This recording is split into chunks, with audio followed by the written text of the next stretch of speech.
नमस्कार, the such India आप देख रहे हैं। आपके साथ मैं हूं आदित्य कुमार। पश्चिम बंगाल के सीएम ममता बनर्जी मुश्किल में दिख रही हैं। उनकी मुश्किल राष्ट्रपति चुनाव में छिपी हुई है। राष्ट्रपति चुनाव में विपक्षी उम्मीदवार होगा और पूरी मजबूती से चुनाव लड़ा जाएगा, इसका दावा सबसे पहले ममता ने ही किया था। राष्ट्रपति चुनाव के लिए विपक्षी दलों की पहली बैठक भी उन्होंने ही बुलाई। 15 जुलाई को दिल्ली में हुई बैठक में लगभग पूरा विपक्ष जुटा था।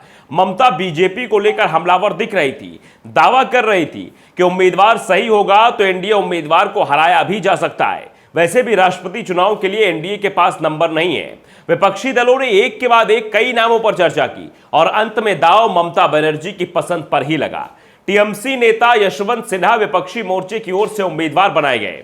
यशवंत ने भी उम्मीदवारी को कबूल कर लिया और टीएमसी से इस्तीफा दे दिया। ऐलान कर दिया कि अब वो किसी पार्टी में नहीं है बल्कि सभी दलों के उम्मीदवार हैं। लेकिन कुछ ही देर में बीजेपी की ओर से द्रौपदी मुर्मू के नाम सामने रख दिया गया। मुर्मू का नाम आते ही ममता बनर्जी की परेशानी बढ़ गई। दरअसल बीजेपी ने मुर्मू के सहारे आदिवासी कार्ड खेल दिया है, जिससे विपक्षी मोर्चे में घबराहट देखी जा रही है। झारखंड मुक्ति मोर्चा, जो विपक्षी गठबंधन का हिस्सा है, उसने यह संकेत दे दिया है कि उसके लिए अब यशवंत सिन्हा का समर्थन करना मुश्किल है, जबकि पहले जेएमएम ने सिन्हा के समर्थन का ऐलान भी कर दिया था। जेएमएम की तरह ही मुर्मू से अब ममता बनर्जी भी घबरा गई हैं। ममता बनर्जी खुद यह स्वीकार कर रही हैं कि यशवंत सिन्हा मुर्मू के आगे बेहद कमजोर पड़ चुके हैं। चुनाव एनडीए का उम्मीदवार ही जीतेगा। बीजेपी को मुर्मू को उम्मीदवार बनाना था तो पहले बनाना था। बीजेपी अगर पहले उम्मीदवार का ऐलान कर देती तो टीएमसी यशवंत सिन्हा को चुनाव नहीं लड़ाती। मुर्मू के नाम पर आम सहमति बनाने की कोशिश की जाती। ममता ने कहा, अगर हमें पता होता कि वे आदिवासी महिला या फिर अल्पसंख्यक समुदाय के किसी व्यक्ति को राष्ट्रपति उम्मीदवार बनाना चाहते हैं तो फिर हम भी विचार करते। हमारे मन में आदिवासी समुदाय के लोगों के प्रति बहुत सम्मान है और वो तो एक महिला भी है। एपीजे अब्दुल कलाम के वक्त भी हुआ था, लेकिन इस बार हमारे लिए थोड़ा मुश्किल है। हमारा 16 से 17 पार्टियों का गठबंधन है और हम अकेले ही पीछे नहीं हट सकते हैं, और भी लोग हैं। हमें इस बात का जरा भी अंदाजा नहीं था कि बीजेपी ये कर सकती है। अगर होता तो हम बीजेपी के साथ होते। दरअसल ममता की मजबूरी पश्चिम बंगाल है। बंगाल में आदिवासियों की आबादी करीब 10% है।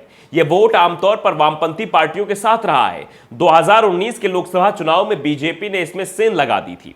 उत्तर बंगाल के अधिकांश लोकसभा सीटों पर कमल खिल गया था। ममता बनर्जी ने विधानसभा चुनाव में वापसी की कोशिश तो की। पूरे पश्चिम बंगाल में टीएमसी की आंधी चली, लेकिन उत्तर बंगाल में टीएमसी फिर भी बीजेपी से पीछे ही रह गई थी। और अब बीजेपी ने एक आदिवासी महिला पर दांव खेलकर उत्तर बंगाल में अपनी स्थिति को मजबूत करने का दांव चल दिया है। बीजेपी के अंदर बंगाल के विभाजन की भी बात उठ रही है। पार्टी नेता चाहते हैं कि उत्तर बंगाल को अलग राज्य बना दिया जाए। आदिवासी बाहुल्य उत्तर बंगाल में आसानी से बीजेपी की सरकार बन सकती है। ममता बंगाल विभाजन के खिलाफ तो मुखर होकर बोल रही हैं, लेकिन मुर्मू के नाम पर अब वो अपने कदम पीछे खींचती दिख रही हैं। तो दूसरी ओर कांग्रेस ने ममता बनर्जी पर ही सवाल उठा दिए हैं। कांग्रेस सांसद अधीर रंजन चौधरी ने कहा कि हो सकता है कि उन पर बीजेपी की ओर से दबाव हो, बीजेपी से उन्हें कॉल आया हो, उन पर पीएम नरेंद्र मोदी का दबाव होगा। आखिर उनके पीएम नरेंद्र मोदी के साथ अच्छे रिश्ते भी हैं। चौधरी ने संकेतों में यह भी कह दिया कि ममता ईडी को लेकर परेशान है और शायद इसी वजह से वो अब पीछे हट रही हैं। लेकिन कांग्रेस के लिए यह सिद्धांतों की लड़ाई है। अब कांग्रेस तो अपने लिए सिद्धांतों की लड़ाई बता रही है, लेकिन मुर्मू को अब कोई विरोध नहीं मिलता हुआ दिखाई दे रहा है। या फिर यह कहें कि मुर्मू का नाम चल के भारतीय जनता पार्टी ने एक बहुत बड़ा कार्ड खेल दिया है, जिससे विपक्षी एकता में बहुत बड़ी दरार आ गई है। विपक्ष पहले से ही एकजुट नहीं था, अब वो ये भी नहीं तय कर पा रहा है कि मुर्मू का विरोध करे या ना करे। तो राष्ट्रपति चुनाव से पहले जो गुणा गणित बैठाया जा रहा था, बीजेपी के एक दांव ने उस सारे गुणा गणित को फेल कर दिया है। ममता बनर्जी बैठकें बुला रही थी, उधर कांग्रेस भी इसमें कुछ ज्यादा इंटरफेयर नहीं कर रही थी। कांग्रेस की तरफ से भी उम्मीदवार नहीं आ रहा था। तो अब आप इस बात को समझ सकते हैं कि विपक्ष पूरी तरीके से धराशायी हो गया है।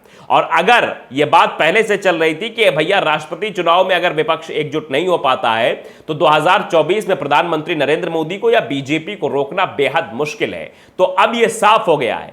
इस राष्ट्रपति चुनाव में जो विखंडता विपक्ष में दिखी है वो आने वाले लोकसभा चुनाव में भी जारी रहेगी और इसी का सबसे बड़ा फायदा भारतीय जनता पार्टी को होगा, क्योंकि विपक्ष एकजुट नहीं हो पा रहा है। तो द सच इंडिया को अगर आपने सब्सक्राइब नहीं किया है तो कर लीजिए और बेल आइकन जरूर दबाइए ताकि खबरें आप तक जल्द से जल्द पहुंचती रहें।